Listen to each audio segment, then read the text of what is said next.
Ladies and gentlemen, welcome to the Tim Dillon Show. We are in London, a last-minute trip to the UK, and we're it's very kind of the people here to let us use their studio. Podcasting is apparently becoming a thing here, so we'll see what happens with that. It's had quite the run in America, podcasting, hasn't it? Hasn't it had quite the run?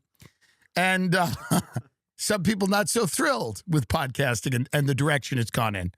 And its powers. But it's good to be here in London. It's a beautiful day. We're going to see Piers Morgan on Monday. We're gonna fuck around. Again, thank you to everyone who came to that Selling Sunset show. And I wasn't going to discuss this because it's probably a legal matter now, I guess. And I wasn't going to bring it up. Really, truly, I wasn't going to bring it up. But I'm being, is the term extortion? Because I'm being extorted. Is that the term? I think that's the term. I hired a lovely woman to do this costume who I said very nice things about on this show. And she sent an estimate for the costume that was a number. I'm not going to say what the number was. Should I say what the number was? Yeah. Should I?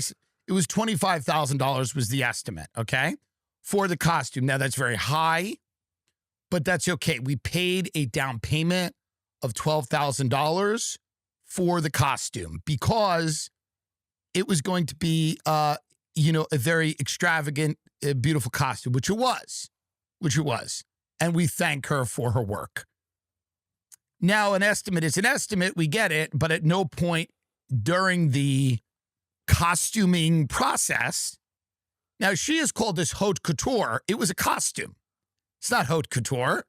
It's not on the runway in Milan. It's a costume that I am wearing on stage to interview brain dead pretend real estate agents for a Netflix thing that no one cares about. It's not haute couture. Now, in someone's mind, it might be haute couture, and that's very lovely. I'm glad that she has that belief in herself, but it's not haute couture. I mean, the fitting was in your apartment. You know what I mean? So, and again, very talented woman. She's got an incredible level of talent. Haute couture? I don't know. She sends the final estimate for the costume. Costume. Not couture. Costume. You're a costume designer. There's nothing wrong with that. Is there something wrong with that? No. That's a beautiful thing. But you're not Oscar de la Renta. I don't need to tell you that. You know that. That's okay. I'm not Jerry Seinfeld. It is what it is. The final estimate, and I don't mean estimate, I mean the final bill for the costume, my business manager calls me, $115,000. I'll say that again. For one costume, including the boots, the jacket, the pants, the hat, $115,000, having not communicated any of the overages to me at any point. She wasn't like, hey, we're going over on this one. This one's getting out of control. She wasn't like, by the way, just to keep you informed, I'll be retiring after I complete this project. She didn't tell me, by the way, I'm on Zillow while I stitch this lapel because I'm getting the fuck out of here as soon as this is done. I'm out. I'm leaving the business with your money. At no point did she tell me that we had made the trip from $25,000, which again is egregious. It is egregious for one outfit. Now, maybe there's people in the comments now that are in the fashion belt. Well, you don't actually know what goes into it. Shut up. Shut up. I do know what goes into it. And I was willing to pay $25,000 to $30,000, which, by the way, I could have walked into Versace, bought a suit, had them do the alterations. It would have been 10 grand. I would have been willing to pay $25,000 or $30,000 for this suit. Even though it's a lot of money, I respect, literally last episode, I came on here and I talked about how much talent people had. And I was being very nice to the woman, and I still will be. I don't know. I'm never going to see her again. But I will never say she's untalented. What I am saying is she is psychotic. And that is different. Talent and psychosis are often go together. I just bought an Escalade in New York. My car was stolen. I got a car. This costume, again, not haute couture, this costume is costing me more than the Cadillac Escalade I just purchased. Does that make any sense to anyone? Does anyone feel good about that? Does that make any sense? No communication. An estimate of 25, final number $115,000. So I guess I have my lawyer is now involved. I don't know what to do here. It's a shakedown. It's a shakedown. It's absurd. Now, I'll go to small claims with her. I'll go to the court where the judge sits there and we both go up and we tell our side of the story, where I go up and I contracted, blah, blah, blah. She's in my phone as her first name and then costume. It's costumes. It's a costume. I mean, not to be insulting, but it's a costume. What are we doing? What are we doing? So we're dealing with that. And it's unfortunate because, again, I would have used the woman in the future. I would have used her again, but it's such an abuse of trust. It's unbelievable. If you look at the billing on this, the hours that she billed, 300 hours, giving herself overtime, and she sent a long email. She had 3 months to do it. This took a whole team, and we have a whole team, and I had to pay myself overtime, and at one point we did the math. She was supposedly working 21 hours a day on this. So she was sleeping 4 hours a night and then waking up like a soldier at war, and like waking up like, oh, they figured out our position. We have to move in the middle of the night. Instead, she would then sew rhinestones into a lapel. How stupid do I look? How stupid. Now, I know I look pretty stupid, but how completely insane do you think I am that for 21 hours a day, you claim to be working on this thing, allowing you to sleep 4 hours a night? We did the math. That's what she's claiming. By the way, you had 3 months to do it. What do you mean overtime? What are you talking about overtime? This is your job. It's all the time. And then she got in because I missed a fitting because I went to New York to do the Patrice O'Neal benefit. And I literally said, I don't really care. It doesn't have to fit. It's not a runway show. It is a comedy show. I will be happy to do a fitting when I get back to LA and you make whatever alterations you need. And I got billed for that. And she said it's set her staff back. Her staff I didn't know she had. And she starts talking about production flows and workflows, and I don't know what are these people talking about?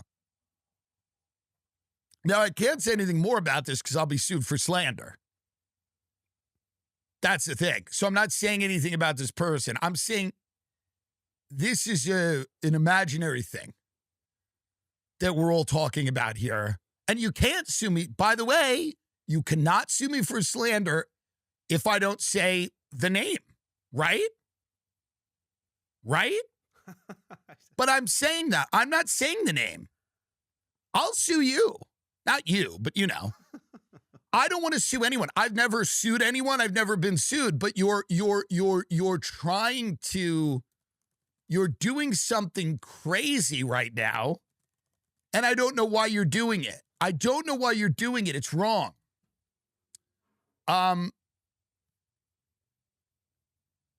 You can be sued for slander or libel even if you do not explicitly name the person, provided they can be identified by the context. But they can't. They can't. Anyway, whatever. I'm going to move on. I'm just saying this. What this person did is an egregious thing to charge $115,000 for one outfit, after sending an estimate of 25 and going, by the way, I got that wrong. The shadiest contractor in the world, people that I personally know, the scum of the earth contractors, would not do this. They would not deliver you an estimate for your kitchen and go, we think it's going to be 50, and then go, by the way, it's actually 200. This is not something that is done. This is an abuse. This is a sin. It's a sin. I don't know which one, but it's many of them. It's like many of the sins, truly. She's breaking a lot of the commandments with this behavior. I don't know. Yes, one of them, thou shalt not covet, because she's coveting, and that's why you get it. I'm not a theologian, but that's the reality here. It's abuse. There's no world religion that would condone this behavior. Maybe one. Maybe one religion would be okay. I'm just saying, no world religion. There might be only one that would be. But here's my point. Everyone that visits me, everyone talks about it. They go, the bed in the guest room is amazing. I go, well, it's Helix. I'm telling you right now, people are getting a deeper, longer lasting sleep with a Helix mattress. And the Midnight Deluxe is my favorite. A study found that 82% of those involved saw an increase in their deep sleep cycle while sleeping on a Helix mattress. Free shipping, seamless delivery. Helix delivers your mattress right to your door with free shipping in the U.S. You could take a quiz. They will tell you what mattress is right for you. The quiz takes like a few seconds. It's very easy. Go right now to helixsleep.com/TimD for the new offer. And I'm telling you right now, we are 27% off site-wide. I'm telling you, Memorial Day sale, 27% off site-wide. Mattress shopping is one of the most demoralizing things you can do, just going around in some empty mall where half the stores are vacant and then laying on some bed while some creep is standing there. You don't want it. Go to helixsleep.com/TimD. That's helixsleep.com/TimD. 27% off site-wide Memorial Day sale. Folks, I love this mug. You see how British it is? Everything here is very muted and green. And by the way, you come here and they go, oh, it's been taken over by hordes of roving barbarians. That's what they say. But you come here, it's actually really nice and sunny and lovely. But I mean, in America, they're like, it's just machetes and tribal warfare. It doesn't seem like that. I've only been here a day. Maybe I'm wrong. Maybe I'll be stabbed later. But it seems very beautiful and it's a world-class city. And I'm not getting the vibe for the moment. For the moment, we're gonna be here a little bit. So let's, But for the moment, immigration's big here as an issue. I know that. I've talked about it before. I do not live here. I don't have a ton of friends here. I know a few people here. I know London is one of the wealthiest cities in the world, if not the wealthiest. It is really. The money in London is on a different level, even coming from New York. And I always take a lot of pride in being from New York, even though I'm from Long Island, sort of a pig pen adjacent to New York. But a lot of funny people, David Tell, Colin Quinn, the Baldwins, Rosie O'Donnell, Amy Schumer. Sort of a bovine quality to many of us, sort of like a bovine facial structure. But I don't live in London. I don't know anything about it, but I do know that from what I see, the money here is on a different level. It is the financial capital that's halfway between New York and Asia. And you have a lot of young people whose parents, are wanted for war crimes at The Hague, or they've poisoned a river in Zambia, or they've done some arms dealing they shouldn't have, and they want their children to grow up as British gentlemen. It's true. So they take all of their blood money and they park it in a very secure and discreet condo or townhouse, and their children go to British schools. So it's a very global city. And at one point, I think 60% or more of the new construction in London was going to foreign-born foreign nationals. So a lot of people have talked about that. I've talked about it in New York. It's certainly something I think that drives a certain amount of the resentment, because not only do you have an influx of people and capital from all over the world, and that is displacing people that maybe could have afforded to live here 10, 15, 20 years ago. By the way, there's very few cities in the world where that isn't happening. Most cities that is happening. And London's, an example of that, like New York is an example of that. These very large financial centers are becoming just that, a bank. They're just becoming a financial center. They're a tad boring. Lot of expensive restaurants, a lot of, creature comforts for people that have millions and millions and millions of dollars. A lot of gyms, a lot of Pilates, a lot of yoga, a lot of personal assistants and dog walkers and makeup artists and stylists and costume designers. Watch out for them. But there's a lot of people here that are here to make the lives of rich people better. Personal chefs and nannies and all of that. And you can find that in any of these cities. But a lot of people that would have been able to afford to live in this metro area are being pushed out. And that drives a certain amount of resentment and anger, and you can see that politically. And that's why Nigel Farage's Reform Party has gained a lot, because you have a lot of immigration that has complicated people's feelings towards their own future, the future of their community. Now, again, I've not witnessed any of this firsthand. I'd like to, and I'm not here to make a YouTube documentary either. I'm not going to be like walking through, it's just not my beat. I'm just not going to be interviewing imams in the tube. That's not what I'm doing, by the way.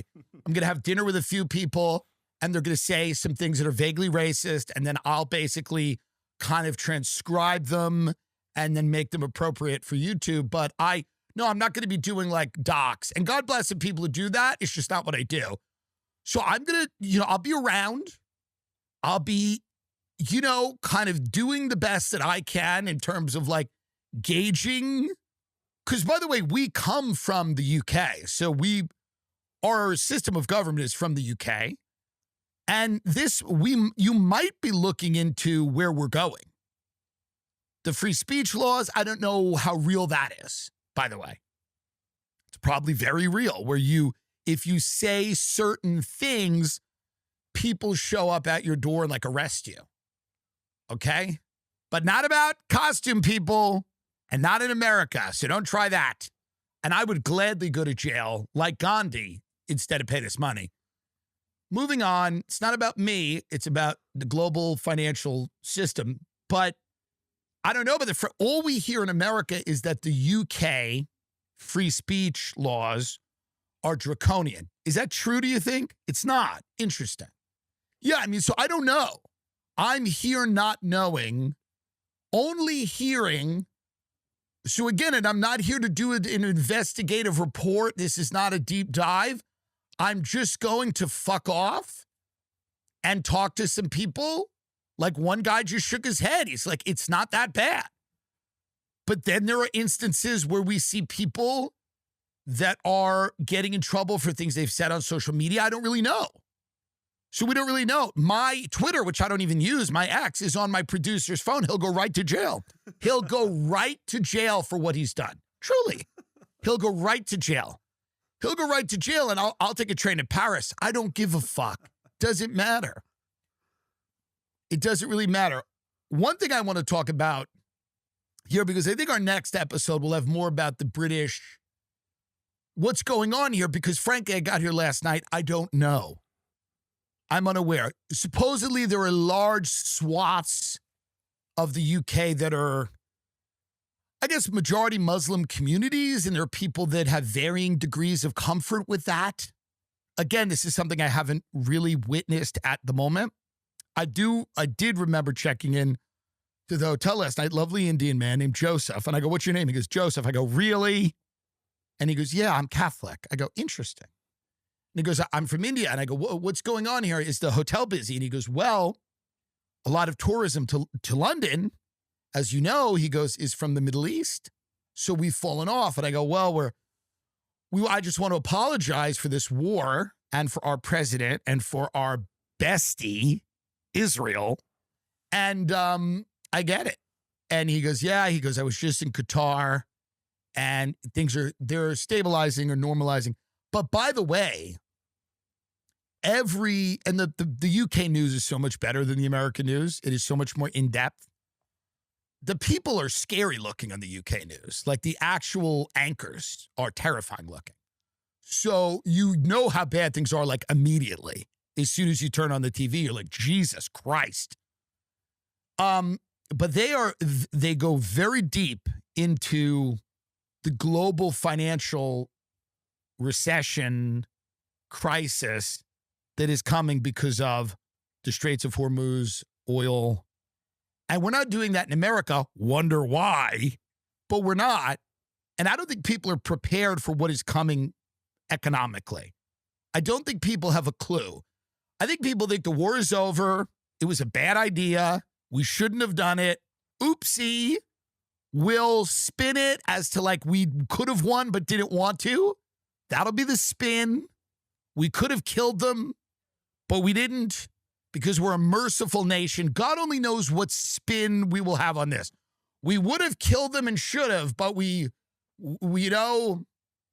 have restraint and then we'll lie and we'll say that we made great progress and they would never think of having a nuke now. Why would they think of having a nuke now? You know, and it's like, well, I could think of, I don't know, one big reason they'd want a nuke now more than ever. But we'll do something and will Israel let us get out of the war? Probably not. Let's just be honest. They're not going to let us get out of the war. They have no plans. Israel right now is like, no, we're not. No one's leaving the idea of this war. You can take breaks. You can take a beat. But the idea of regime change in Iran is not going anywhere for the Netanyahu government, by the way, or for the next government that's elected there. They don't care. They're not planning on letting us out of this war if they can help it. And they can. So talking to the guy that was checking us in the room last night, he was basically like, oh, yeah. You know, I work at a high-end hotel and we've lost a lot of business because people are incredibly distraught. Not only are their countries being attacked, but the economic fallout from this is going to be massive and people don't get it. And I don't think your average American has a clue. I think some of them do. I think the prices are starting to go up. The price of fuel is higher. The price of goods at the local store are much higher. But I'm unaware if they know what's coming because it seems to be that we're going to be in a whole lot of trouble. People ask me all the time, Tim, give me some advice about how to prepare in life for the unexpected. I go, well, number one, do you have Ethos? And they go, what are you talking about? I go, it makes getting life insurance fast and easy. It's 100% online. You can get a quote in seconds, apply in minutes, and get same-day coverage, no medical exam. You just answer a few simple health questions. You can get up to $3 million in coverage. Some policies are as low as $30 a month. And you'll get your lowest rate from their network of trusted carriers. Ethos has 4.8 out of 5 stars on Trustpilot with over 4,000 reviews. Take 10 minutes to get covered today with life insurance through Ethos. Get your free quote at ethos.com/Tim. That's ethos.com/Tim. Application times may vary, rates may vary. So many of my friends have been using Nutrafol, and it has had an amazing impact on their hair. Nutrafol offers hair growth supplements tailored to men at every age because the root causes of hair thinning change over time, and your routine should too. Nutrafol Men for ages 18 to 49 to help improve hair growth and achieve thicker, fuller hair in 3 to 6 months. And new Nutrafol Men 50 Plus, the first and only hair growth product specifically formulated for men 50 plus. Nutrafol is the #1 dermatologist recommended hair growth supplement brand trusted by over 1.5 million people. Adding Nutrafol to your daily routine is easy. Order online, no prescription needed, with automated deliveries, free shipping to keep you on track. Plus, with a Nutrafol subscription, you can save up to 20% and get added perks to support your hair growth journey.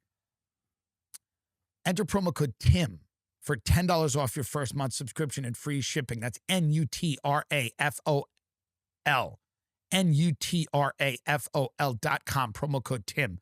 Nutrafol.com, promo code TIM. Start Nutrafol today and make that hat optional. Visit Nutrafol.com, enter promo code TIM for $10 off your first month subscription and free shipping. So Trump's in China with every CEO, every tech demon. They're all there. It's a trip to China, and he does this. He's greeted by President Xi, and they have this beautiful walk. Now, take a look at this. I want everyone to look at all the Chinese children. First of all, they're all in colorful outfits, and they're doing something that children in America cannot do. They're jumping up and down. They're jumping up and down. They're full of life. And by the way, I don't give a fuck if they just got out of a camp and they were trained to do this. I don't care. I'm telling you right now, I do not care if these kids did this at gunpoint. I don't care. And you know why I don't care? Because I'm impressed by this. When I see this demonstration, I am impressed. Maybe I'm old. Fuck off. Fine. I am impressed by how cohesive this is. I want everyone to look at this. This is President Xi of China, President Xi, friend of the show, and Donald Trump, our president, and they're doing kind of this like Wizard of Oz style walk, except it's not a yellow brick road. It's like a red carpet. And there's all these Chinese children, and they have American flags and Chinese flags, and they're dressed to the nines, and they're jumping up and down, and they're genuinely excited. And it could never happen in America, and I'll tell you why. I'm impressed by this. Just take this in.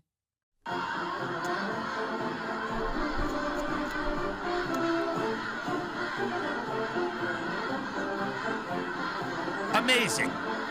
Keep going. And they've got a band. Here's what I've noticed about this, by the way. All the children are Chinese. Now, no. Hold on. Can I make a point, please? Can I make a point without being accused of being Hitler? There's something, listen, say what you will. You take a bunch of fat American kids and you mix them in, it loses something. Sorry. And whatever, I'm all for the diversity angle of things, but I'm just saying when you have an entirely, it's almost like they have rhythm, they're jumping up and down, they're all Chinese, and there's something about that where, I don't know, it's just something. It's impressive. It's an impressive thing to witness this display of, this is the youth of the country. They're excited. The Chinese government is like, this is our future, and they're not going to look like shit. How about that? They're not going to look like shit. They're going to jump up and down. They're going to have flags.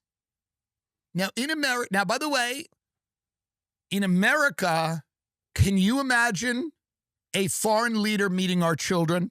No, I'm asking. I'm genuinely asking. Can you imagine a foreign leader meeting our fat, disgusting children. Can you imagine what that would look like? Just hordes of children on the spectrum with helmets and on leashes. No, I'm telling you, can you imagine the disgrace? Trying to get a bunch of, now I'm sure all the Chinese, I'm sure this is the pick of the litter. I'm not an idiot. I know that they went through these kids as pick of the litter. I get that they are not bringing in the children from the rural provinces. Like they remember that girl I used to love. I used to watch this Chinese, and she had this transgender friend Wu Long. She was friends with, and then get Wu Long, and she used to hit her mother. She was and people called her Dobby. She looked like Dobby the elf from Harry Potter. But it was there was Wu Long was her transgender friend, and then there was it was the Chinese girl who hits, and she was from a rural province in China. And yeah, so here we go. Go down, and go to the right. Okay, play this. Sorry. Well, no. Play the one I said to play. Thank you. Sorry. Yeah, I understand that this is not. See? She has the whip sometimes. She fell off. She was huge for a while. Well, Wu Long is the hunchback, but then there is a transgender singer there, and that's Wu Long is the hunchback. And then I forget her name, but she's got that whip. All right, get her out of here. But she was big for a minute. Now, I understand that China's not choosing her, for example. I'm in the business of entertainment. I'm aware of these things. I know how it works. But I'm just thinking about, can you imagine President Xi coming to America and being horrified at the state of our children? First of all these kids sound like kids. They're like, yay, yay. Our children would be like, ugh. The sound that our children would make are over-medicated little piglets. The sound that they would make, the sounds, the guttural sounds. I mean, our children have acid reflux. Do you understand that? Do you understand that 11-year-olds in our country fully have acid reflux and they have to chew Tums at their school? Okay? They have the stomach acid of a retired detective, these kids. Do you understand that? And it gurgles up their little esophaguses because all we do is feed them poison all day. And yet you look at these Chinese kids, and imagine if we told a bunch of our kids, jump up and down. They couldn't do it. Their knees would buckle under the weight. They'd fall on the floor and they'd start screaming, help me, help me. So I was just impressed by this, by the way. And by the way, it is not, can you play it again? Just play this again, please. Or keep playing it, whichever. Everybody is dressed in a colorful way. Nobody looks like shit. And they're all excited to see the leader of the country. And everyone's going to go, oh, well, that's fascism. Well, it's colorful and it's happy. It's colorful and it's happy, by the way. And I can only imagine this happening in America and how embarrassed we'd all be because, you know, our children would be standing there looking around, looking up, not waving the flag, vaping. Most of our children would be vaping. I mean, it's just, all right, let's get it out of here. But it is something to be, and here's the thing with the Taiwan. Here's the thing with Taiwan.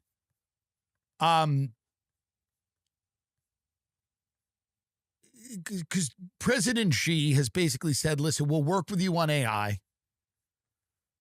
You know, the CEO of NVIDIA, Jensen Huang, was there, and they're, you know, obviously they're talking about how many chips should China get, you know, because there's that whole concern that, you know, if China gets too many NVIDIA chips, they're going to be able to dominate us militarily with AI. And we have put certain limits on the chips that they could get. Now, of course, China's kind of gone around that because they're pretty smart. So they have other countries setting up like dummy corporations to actually get chips and things like that in Bhutan and Tibet. And all the, we talked about it on the All In podcast a very long time ago when I was promoting the special. There are workarounds for that, as there are most things. But I think that Trump was over there with all of these CEOs, and Xi basically said, we're going to open up more. China will open up more.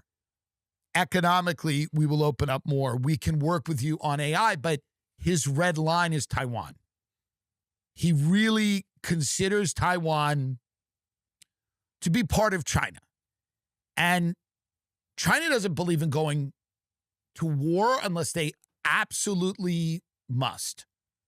This is something that, has been talked about a lot, and that is that China believes, if you look at their Belt and Road Initiative, they're going into Africa, they're building schools, they're building bridges, they're building infrastructure, they're making investments. They're not going and invading countries. They're not decapitating the leadership of a country. They're not trying to convert people to their system with a gun to their head. They're buying politicians.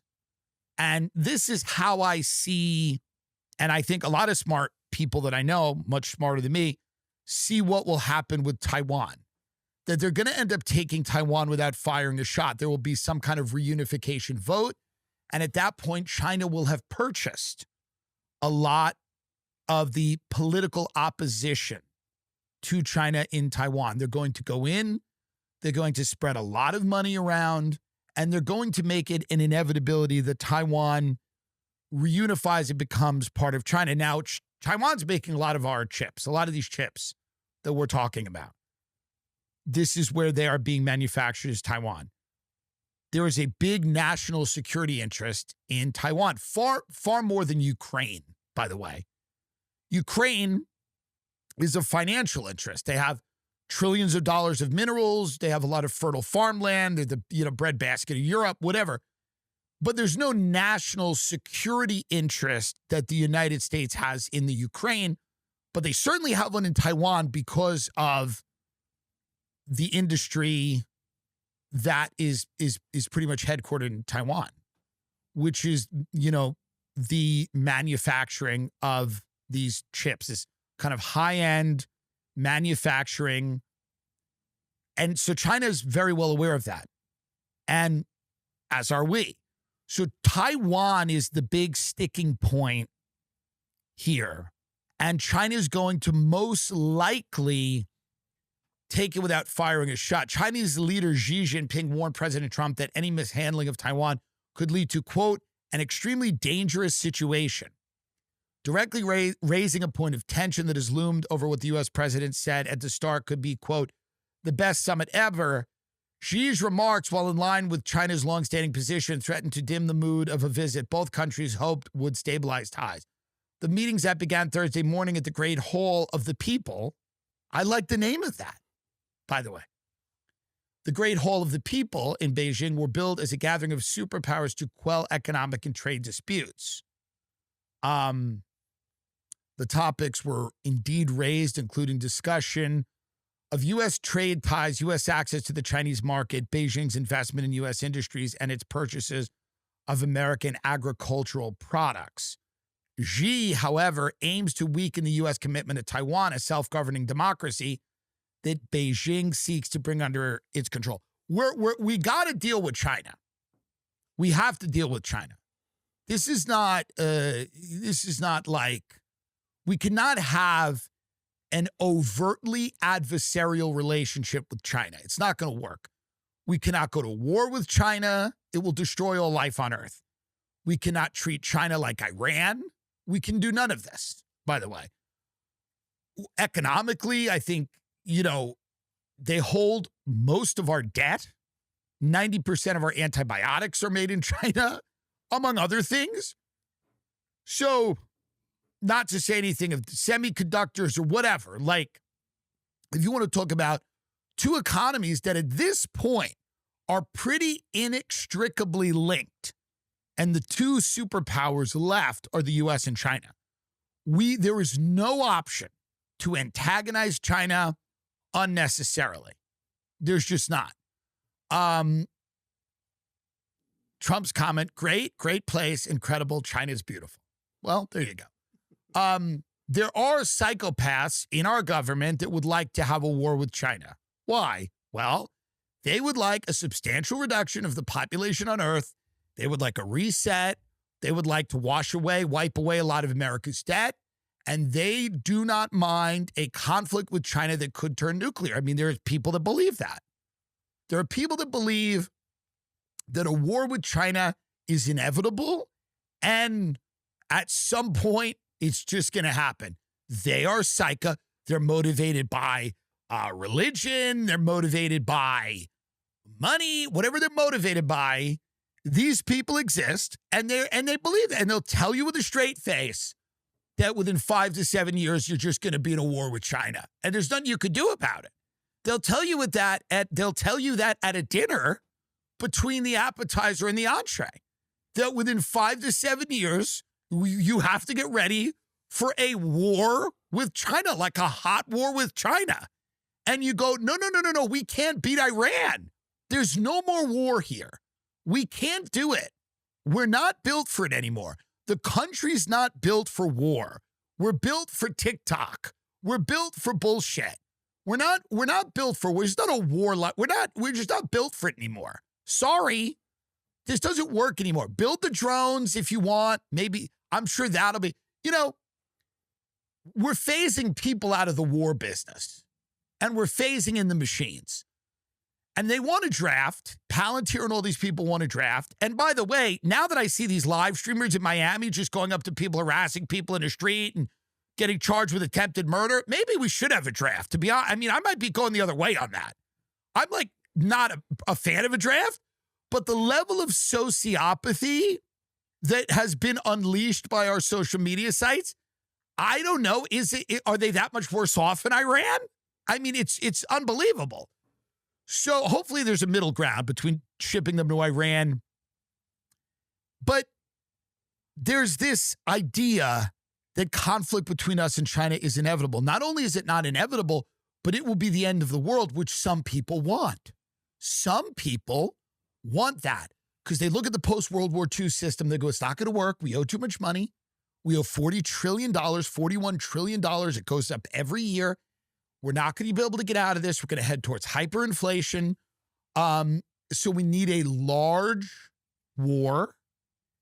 And people are basically saying that the inevitable reality is that we will be in a conflict with China. We will not survive it. We probably won't win, by the way. And if we win, what does that even look like? So we have to deal with them. We have to deal with China much more than Russia. Yes, we have to deal with Russia because they have 150 nuclear warheads, something, whatever, 180, doesn't matter. China, but Russia has an economy roughly the size of Brazil. China is deeply enmeshed with the U.S. economy. We have to deal with them. And we can't go to war. We can't. And we have to tread very carefully. That's why we have every CEO in America in China right now. We need China. This whole idea that we're against China or anti-China is itself a lie. The Steve Bannons and people will talk about how dangerous the CCP is, and they might be right. There's no fucking option. We have no option. We have no option. There is no option to start telling China what to do. That's not going to work. We can't beat Iran. We can't beat Iran, okay? I'm in a British podcast studio, and I feel like everyone here just comes in and like talks very quietly, I imagine. And God only knows about what. But I have no idea what even, it's probably like mommy and me stuff, like they talk about like healthy yogurt for the kids or something. But it's just so funny. I imagine there's very few people that are screaming about China, but we don't have an option. There is no option. That's why every American CEO was in China and still might be. I don't know when this comes out, but like This is very clear that there's no option. We're not telling China to fuck off. We're done with that. Let me help everybody. We're done with that. We're not the high school bully anymore. We're not. We're the weird kid who may have a gun. We are not the high school bully anymore. We're the weird kid that may have a gun and is not hot, but is not terribly ugly. Like you might fuck them. That's who we are. We're the weird kid that knows how to get drugs, who may have a gun, and you could see yourself fucking. We're not the bully. We are not the jock. We are not the quarterback. The American quarterback century is over. This is not Top Gun. We are not Tom Cruise. You need to wake the fuck up. There's a new Chinese kid in school, and he's kind of American looking. He's kind of ripped, but he's also Chinese, and he's hot, and people want to fuck him. They want to fuck him because he's kind of got a nice cock, and people want it. They want to get down, and they want to slurp him. They don't want to slurp us anymore. You know why? Because we've hung out behind the Dairy Queen too long, doing drugs with our friends. We look a little older. We have wrinkles in our face. We're the college kid who keeps going to the high school parties. We're a pedophile, and we may have a gun. This country is a pedophile that may have a gun who knows how to get drugs. And you have to deal with that person. But there's a new kid on the block, and yes, he put a bunch of Muslims in a concentration camp, but no one gives a shit because he's got that beautiful, clear, light complexion, and he knows all the answers in math class. And he's who everybody wants to hang out with right now. Have you ever seen an American, like a half American, half Asian, in like a varsity jacket? It's beautiful. It's actually beautiful. That's who we are right now. We are the weird kid who may or may not have a weapon, whose parents leave him home alone so you can have the parties at his house. We are not running the show. We are not the golden god of, we're just not. Come to reality, okay? We need to come to reality right now. We're not gonna give the middle finger to China. We need to work with China. I will take money from China tonight. I will take money from China tonight. If China contacts me with money, I will take it, and I will not pay my costume designer who's a criminal. But I will take money from China tonight, for sure. The New York Times tried to give me money to say nice things about them, and I said no. So, but I will take money from China, an institution I respect. But we do have to come to reality. There's this swagger that needs to be, it's got to go now because it's going to get us killed. The swagger that we have is going to get us killed. Okay? We can barely make a movie anymore. We can barely make anything that anybody wants to watch. The music is fine. It's fine.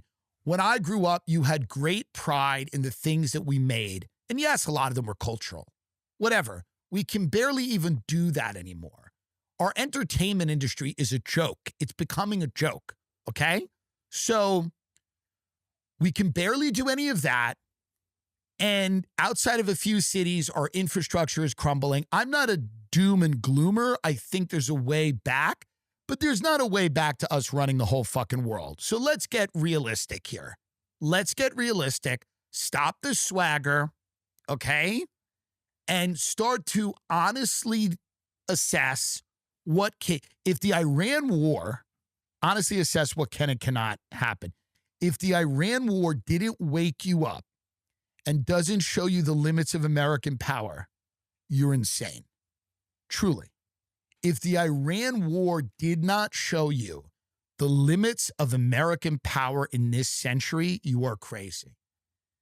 This is not the Pax Romana for us here. This is not, we are a kid that used to be really cool, that had the best parties, but was in a car accident and killed someone, but didn't go to jail. And now they're back in school and they have a scar on their face and they're still kind of cool, but you can tell something changed about them the summer they were in that car accident and they killed that family. We are not the starting quarterback. The cheerleaders do not have their perky tits out at homecoming for us anymore, okay? We are having sex with a fat Mexican goth girl in the bathroom of a fast food restaurant, and we're happy. We're happy for it, okay? We're using hand sanitizer as a lube. And even though it stings, we're trying to not get AIDS. Do you understand? We are not in the prime of our life anymore. Okay, our girlfriend doesn't know she's pregnant. And as soon as she finds out, she begins to wildly punch her own stomach. We are not there anymore, folks. And if you don't realize that, by the way, you could succeed in life as long as you have an awareness of who you are and what you are. Anyone in life can succeed. And I'm not doing a Hope Corps content here. Anyone in life can succeed if you have an awareness of who you are and where you are from and the limits of that.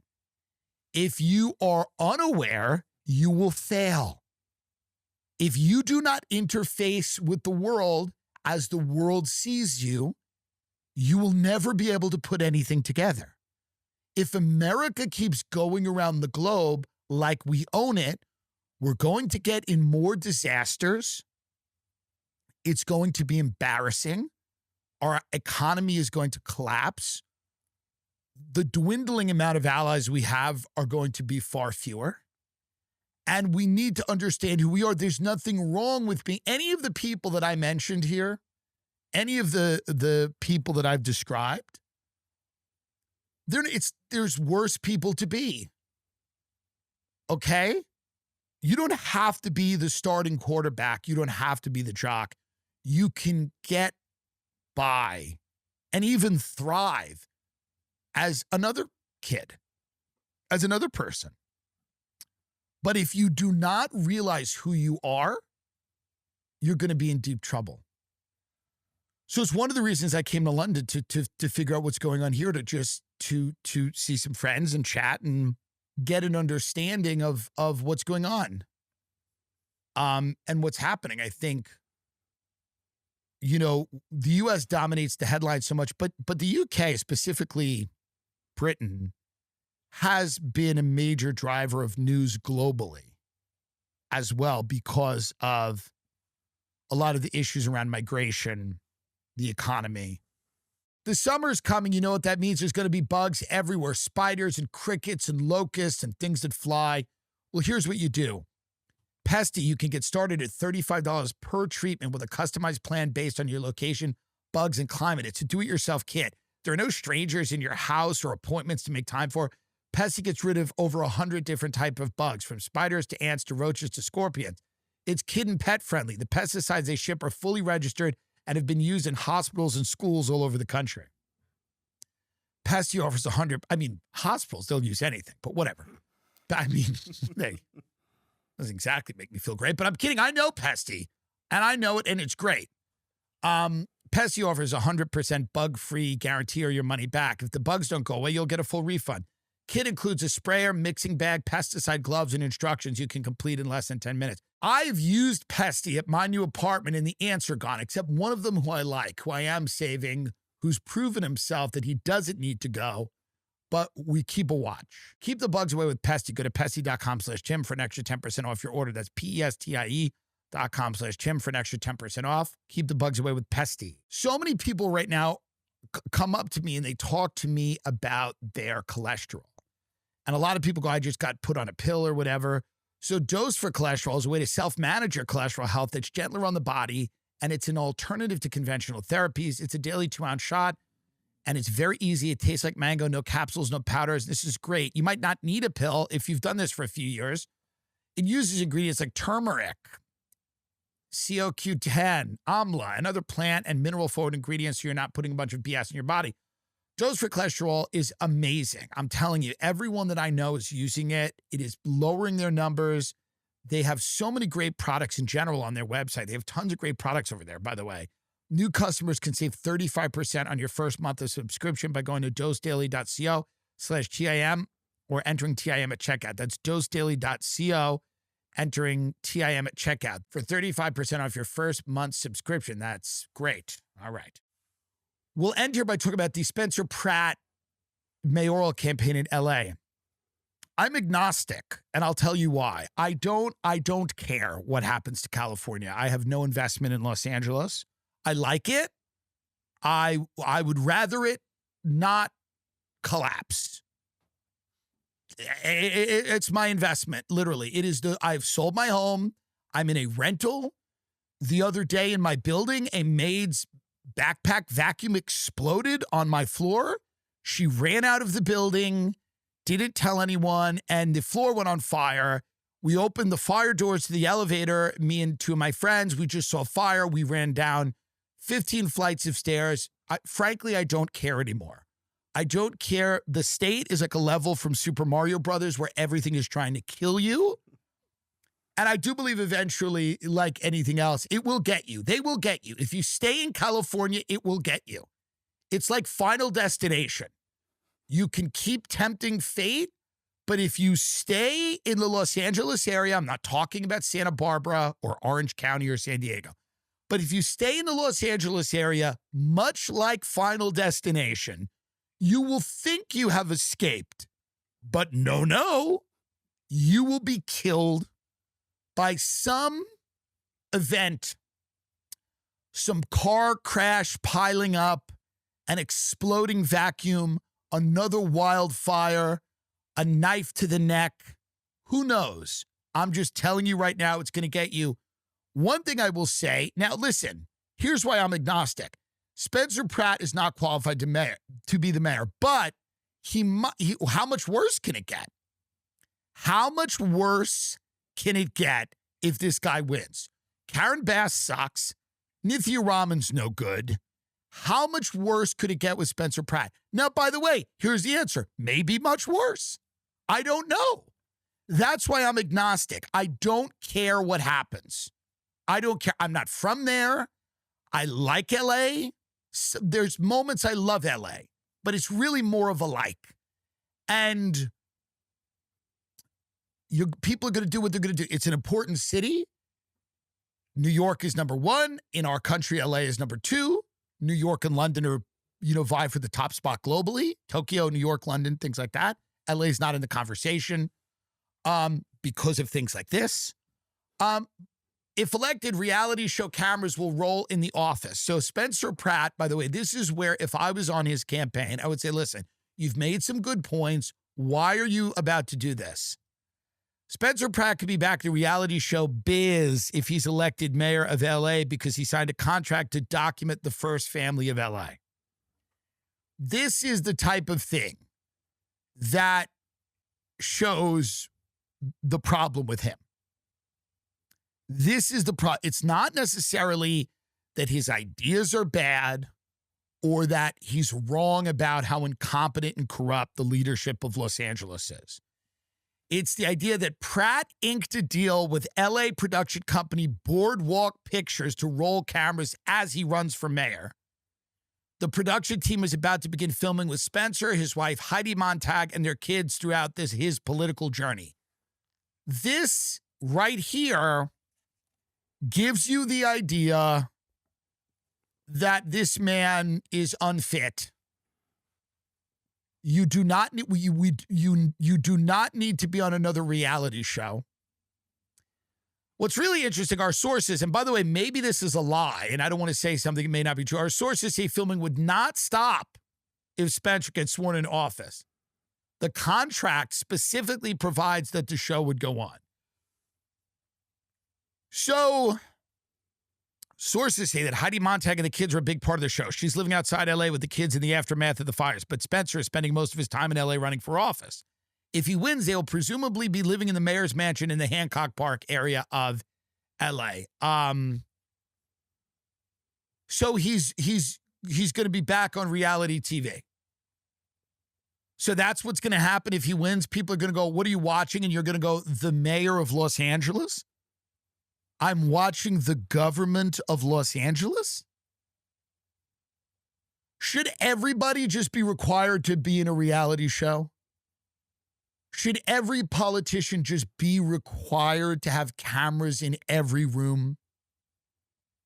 Would that decrease corruption? I mean, the cameras eventually will go home. But this gives me an uneasy feeling. The idea that this guy is trying to get back on TV. But by the way, his ads are amazing. And I don't think he'd be any worse for LA than the other two. That's not an endorsement because, again, I don't care. People are like, well, why don't you endorse someone? I don't care. I've cared about that city for years. It does not care back. LA does not care back. You are in a one-sided relationship with that place. It does not care. It does not love you back on any level. Let's watch the ad.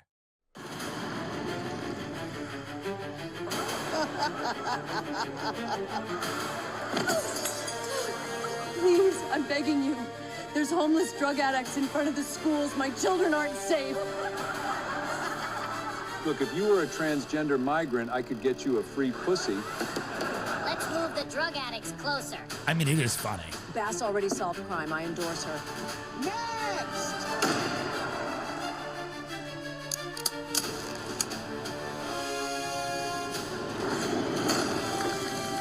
Is that Rogan in this? This is hilarious. I wonder if he told Rogan, I'm going to use you. I wonder, like, he just goes, I guess I'll. All right, we get it. It's a good ad. And my concerns here, again, with somebody like Spencer Pratt, it's not so much that I think he's wrong. I'm wondering, it would be hilarious if he ran, rebuilt his home in the Palisades, and then just resigned. That would be, I'd respect the hell out of that. He goes, the only way to get fucking change in this city and to help yourself is to be the actual mayor and then rebuild his home in the Palisades and then resign. But I have no problem with him. I don't care. I did not think about Spencer Pratt for many years up until he was yelling about his home in the Palisades. And I don't think he'll be any worse for Los Angeles. But I could be wrong, but I don't think he will. Whatever's going to happen over there is going to happen. I'm an LA fatalist. Whatever's going to happen over there is going to... I feel nothing when I touch down at LAX. I mean nothing. I feel nothing. And I like it. I like that feeling because I'm a drug addict and I like the empty feeling because usually I'm hyped up and I have crazy energy and I'm going from one thing to the next. As soon as I land at LAX, I am keenly aware of an emptiness inside myself that cannot be cured. I feel absolutely nothing when I land. As I drive through the streets from hell to the beauty of Beverly Hills, again, I feel nothing. It is beyond me. It is beyond my control. I have washed my hands of it. And by the way, for those of you criticizing that, fuck you. You do something about it. I don't care. I have no investment. It would be, here's my level of investment. I look out the window sometimes and I see a tent and people crawling around on the street and I go, it would be nice if this was fixed. That's my level of investment. I will just look out the window and I will see horrors beyond your imagination and I will go, well, it certainly would be nice if someone did something about this. And then I drive. That is my level of investment. There is nothing more to do and there's not much more to say. Maybe the World Cup will fix it. Maybe the Olympics will fix it. Maybe Spencer Pratt's new reality show will fix it. You get the government you kind of deserve. I think Carlin said that. I don't care anymore. It doesn't really matter to me. I can't care. I can't every minute of the day worry about this. People fight with each other on threads. They're all fighting about the Kevin Hart roast and this joke. They didn't like this joke and that joke and da-da-da-da-da. And I hope Piers Morgan doesn't ask me 9 questions about that. I know he will. I just want to talk about China. I just want to talk about China. I don't care who's offended by what at the Kevin Hart roast. It doesn't bother me. People can get offended by anything they want, and everyone has the right to their own feelings. I just want to talk about China because we do have to work with China. I'm available, China. China, I am available for you. Here's the reality. You're not going to win in a war with China. You're not going to win in a ground war with China. I don't know what you're thinking. And can we, one more time, please, let's bring that up. Let's bring that up because it just makes me happy. Everyone's in a colorful shirt. Everyone's jumping up and down. They have the American flags. They have Chinese flags. Can you imagine this in Ohio? with just these disgusting American children, these little fent heads that came out of their mother's fentanyl pussies, and they're trying to jump up and down, but their feet can't leave the ground, and they're just heaving and they have these little lungs that never got enough air because of the vape, and their mother smoked cigarettes throughout the whole pregnancy, and they're just standing there, and they have their little eyes buried deep in their heads, and they're jumping up and down, and then just a bunch of immigrant kids as well with them. Many different colors of dysfunction in our country, many colors of obesity and disgust. Trying to jump up and down, waving flags, asking for their medication, asking for vapes, wandering around. They won't stay in the formation. Their little bug-eyed raccoon faces, going to the trash, picking trash out, trying to eat garbage in front of President Xi. That's what we'd have. That's what we'd have. Our children with their little paws grabbing for their vapes and pills. Just a disgusting collection of biological material littered on the side of one of our disgusting streets. And the president of China terrified, staring at these little gremlins, these orcs, these little beasts, these truly American beasts, born of sin and here to devour the world. That's what and you know what? Now as I describe that, it actually does sound a little cool. So maybe that's not the worst thing. It might wake him up a little bit. President Xi might go, listen, take Taiwan. You need it.